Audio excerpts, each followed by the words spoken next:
ሰምተናል ግራኝ መሐመድ ድንጋይ ተከሉ ቤተክርስቲያን አቃጠሉ እንጂ ከዛ በላይ ያስተማሩን ነገር የለም ማን ናቸው ግራኝ መሐመድ ምንድነው የሰሩትስ ስራ አስተዋጽኦና ሚናው ምንድነው ስፍራ ስም ነው ሹምብራ ኩሬ ይባላል እዛ ሹምብራ ኩሬ በመጋቢት ማርች 1529 በ1529 አሁን የምንነጋገረው ቁጥር ሁሉ እንደ አውሮፓ አቆጣጠር ነው በዛ ጦርነት ላይ ሲደረግ ክርስቲያንና እስላም ኃይሎች ናቸው የተዋጉ በክርስቲያኑ ጦር ሰራዊት የክርስቲያኑ ህዝብ በአጼ ልብነ ድንግል ነው የተመራው በዚህ መጽሐፍ ነው ይሄ ዝርዝር ተጽፎ በኢማም አህመድ መጽሐፍ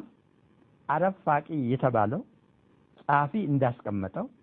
በዚህ ጦርነት የክርስቲያን ሰራዊት 216,000 ነበር 200,000 እግረኛ 16,000 ፈረሰኛ በአንድ ላይ 216,000 የክርስቲያን ኃይል ከመላ አገሪቱ ተሰብስቦ የመጣ የኢማም አህመድን ጦር ሰራዊት ለመመከት ነው ኢማም አህመድ ደግሞ ይዞ የተሰለፈው ጦር ሰራዊት 12,500 ነው እነዚህም ከነዚህ 5,000 ሶማሌዎች ናቸው ሌላ ሃርላ ነው ይሄ ጦር ሜዳ ላይ ሲደረግ መቼም የሱን ወኔ ማንነትን ከሰው በላይ ነው መብረቃዊ ነው ተብሎ የተነገረውን ለማወቅ ያንን ጦር ሜዳ ማጥናት ነው የክርስቲያኑ ንጉስ 216 ጦር ሰራዊቶችን በስምንት ረድፍ ድንባር መስመር አሰልፎ ግራኝ ደግሞ በአራት ማዕከል ነው በአራት ረድፍ አድርጎ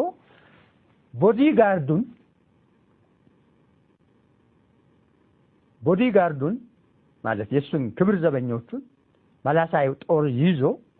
መሃሉን እየመራ በአራት ግንባር አድርጎ ጦር ሜዳ ይዋጋሉ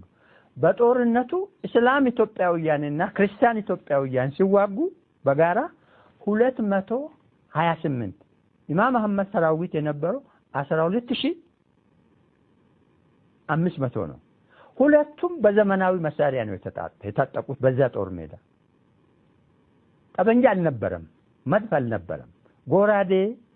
እና ጋሻ እንደዚህ ያለ ነው በአመዛኙ ነገር የነበረው በሱ 5 ሰዓት ከፈጀ ጦርነት ላይ 100% ደመሰሰውና አገር ላይ ንጉሱ ከዛ በኋላ ስደተኛ ያደረገው ያ ጦር ሜዳ ይመለከታል ኢድሜ ልኩን ያደረገው ጦርነት ላይ አሸናፊ ነበር ስትራቴጂስት ነው እና ማንኛውም ነገር ቁርአን እየጠቀሰ ነው የሚማረው ጸሎት ዱዓ ማድረግ አመራሩ እንደዚህ አድርጎ ነው የሚናገረው እና ከዛ ጀግና ማለት በኢትዮጵያ ታሪክ ወደር የለውም እሱ ሰው ጠላትም ወዳጅም የሚያውቀው ነው ሰይጣናዊ ነው ሰው አይደለም ማለት ሰው ነው የተመረው በቁርአን ሃይማኖት ነው ያፈለገው እስላም ማድረግ ነው ጥሩ እስላም ወኔው አገሩን ያሸነፈው ሰው ነው ሁሉን ይሄንን አህል ዘመቻ ያደረገ ኃይል አልነበረም የዛሬ እርስ በርሳችን እንኳን የምንጋጭ አራት አካባቢ መንግስታት ሆነናል የጋራ ታሪክ ያለን እስልምና የጋራ ነው ክርስትና የጋራ ነው ሶማሌ ሪፐብሊክ ጅቡቲ ሪፐብሊክ ኤርትራ ሪፐብሊክ ኢትዮጵያ ሪፐብሊክ እነዚህን እኮ አንድ አድርጎ ነው የገዛ ምንልክ አንድ አላደረጉም እነዚህ ዮሐንስ ማንንም የክርስቲያን መንግስትና መሪ አላደረገው ኢማም አህመድ ብቻ ነው ያደረገው ኢማም አህመድ ቤን ኢብራሂም አልጋዚ ነው ስማቸው ምን ማለት ነው የአብርሃም ልጅ ኢማም አህመድ ነው የሃይማኖት መሪ ነው እና ሰውየው ግራጅ ነው በግራጅ ሲዋጋ ስለነበር ክርስቲያኖቹ ግራኝ አሉት ግራጁ ነው በኔ መጽሐፍ ኢማም አህመድ ግራጁ ብዬ ነው የጻፍኩት ግራጁ ነው እንደዚህ ነው እሱ የሃይማኖት ሰው ነው ክርስቲያኖች ደቡብ ህዝቦችን አዋማዊውንም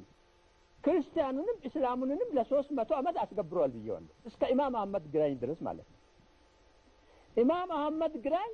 ሁሉ ጊዜ ለ300 ዓመት ውስጥ የምናውቀው ሰነድ ታሪክ ሀዲያ በአማራ ንጉስ ላይ ሲያምጽ ሃርላ ማኖ የሻዋ የይፋት መንግስታት ሲያምጹ ነው ባለም ሲያምጹ ነው ይገብራሉ እና ኢማም አህመድ ግራኝ መላ ደቡብ ኢትዮጵያን ህዝብ አዋማውንም ክርስቲያኑንም እስላሙንም በአማራ ንጉስና መንግስት ላይ አሳመጸውና አሰጠው ለ15 ዓመታት እና ተሸንፈው በጣም ኃይለኛ ጦርነት ነው በጣም እኮ የሰለጠነ የተደራጀ ህዝብ ነው ለ700 ዓመታት የቆየ የእስላም ኃይል ነው ያለ የሃርላ ህዝብ የሀዲያ ህዝብ ምሁራኑ ሲያየው አከለ አንዱ መንደር ወይ መንደሩን የአገር ስም አይለዩ የቆንጣ ስም አይለዩ አከለ ብሎ ነው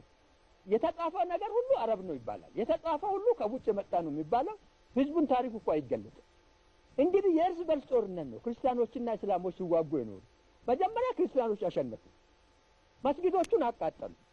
አምደ ጽዮን ለምሳሌ 1332 ላይ ይፋት ላይ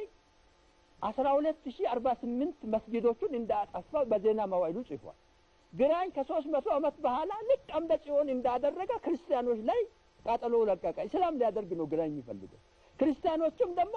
እስልምናን አጥፍተው እስላሞችን ክርስቲያን ለማድረግ ነው የሚፈልገው እና ይሄ 300 ዓመት ጦርነት ያደርጋል ከ300 ዓመት ጦርነት በኋላ ከውጭ ጂኦፖለቲካ ስራውን ይሰራል ፖርቱጊዞችና ቱርኮች በቀይ ባህር በህንድ ውቅያኖስ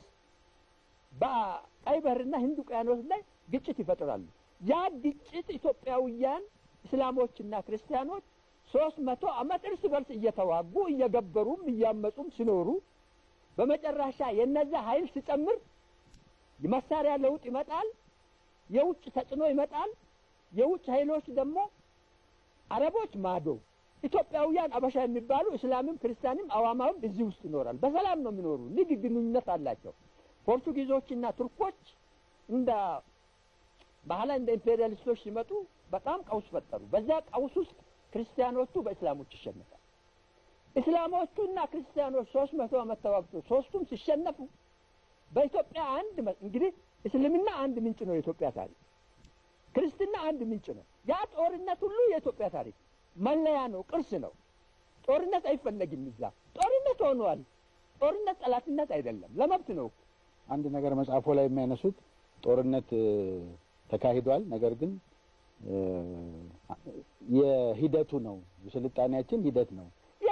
አንዱ የእድገት እንትን ነው የሚል ነገር ያነሳሉ መጽሐፉ ላይ ብዙ ሺህ ዓመት የመጣው ህዝብ እኮ ሲበርስ አንዱ እኮ ባላንስ ነው እኮ አንዱ አማራ እኮ ሊያጠፋ አይደለም እስላም እኮ ሊያጠፋ አይደለም ስርዓቱን ስልጣኑን ይገለብጣል እኔ ልምራ ነው የእርስ በርስ ጦርነት ነው የእርስ በርስ ጦርነት በእነሱ አልተጀመረም በእኛ አልቆመም አሁን እኮ እኛ ፖለቲካ ፓርቲዎቹ ይዋጋሉ አይደል ደርግና ኢህአዴግ ወታደራዊ መንግስትና ራሳቸውን ኢህአዴግ ብሎ የሚጠሩ ሲቪል አማጽያን ተዋጉ አንዱ አሸነፈ ግን አገሩ ያው ነው ያደረገው ግን እሱ ነው ያደርገው ደርግ መንግስት ማን ነው ደርግ የንጉሠ ነገሥትን መንግስት ገለበጣ ህዝቡን አላጠፋው እኔ ልምራ ነው ደርግ ደግሞ ፋሽስት ነው እሱ አይደለም ብሎ ሲቪሊያኑ ጫካ ገቡና ገለበጡት ኮማንድ ነው ምን የሰሩ ህዝብ ነው ያ ጦርነት ኢትዮጵያዊ ነው ጦርነቱ የሚቆመው ህግ ሲገዛ ነው ህግ የሚገዛው ደግሞ ኢኮኖሚ ተደራጅቶ ህዝብ የስልጣን ምንጭና ባለቤት ሲሆን እና እስላሙም ገዢ መደብ መጣ ክርስቲያኑም ገዢ መደብ መጣ ምሁሩም መጣ ሲቪሉም መጣ ስልጣን ለማያዝ ሲፈልግ ህዝብን ያስገብራል ህዝቡን ይገላል በዛ ግድያ ህዝቡ አልጠፋም ይሄ ታሪክ ልምድ ነው ኮሌክቲቭ አይደንቲቲ ነው እኔ የኢትዮጵያ ታሪክ ውደትና እድገት ሂደት የተፈጠረው ማስተጋበርና ማወራረስ በዚህ ጦርነት ነው በእንቅስቃሴ ነው እስላም አንድ ኃይል ነው ክርስቲያን አንድ ኃይል ነው ሌላ ኃይል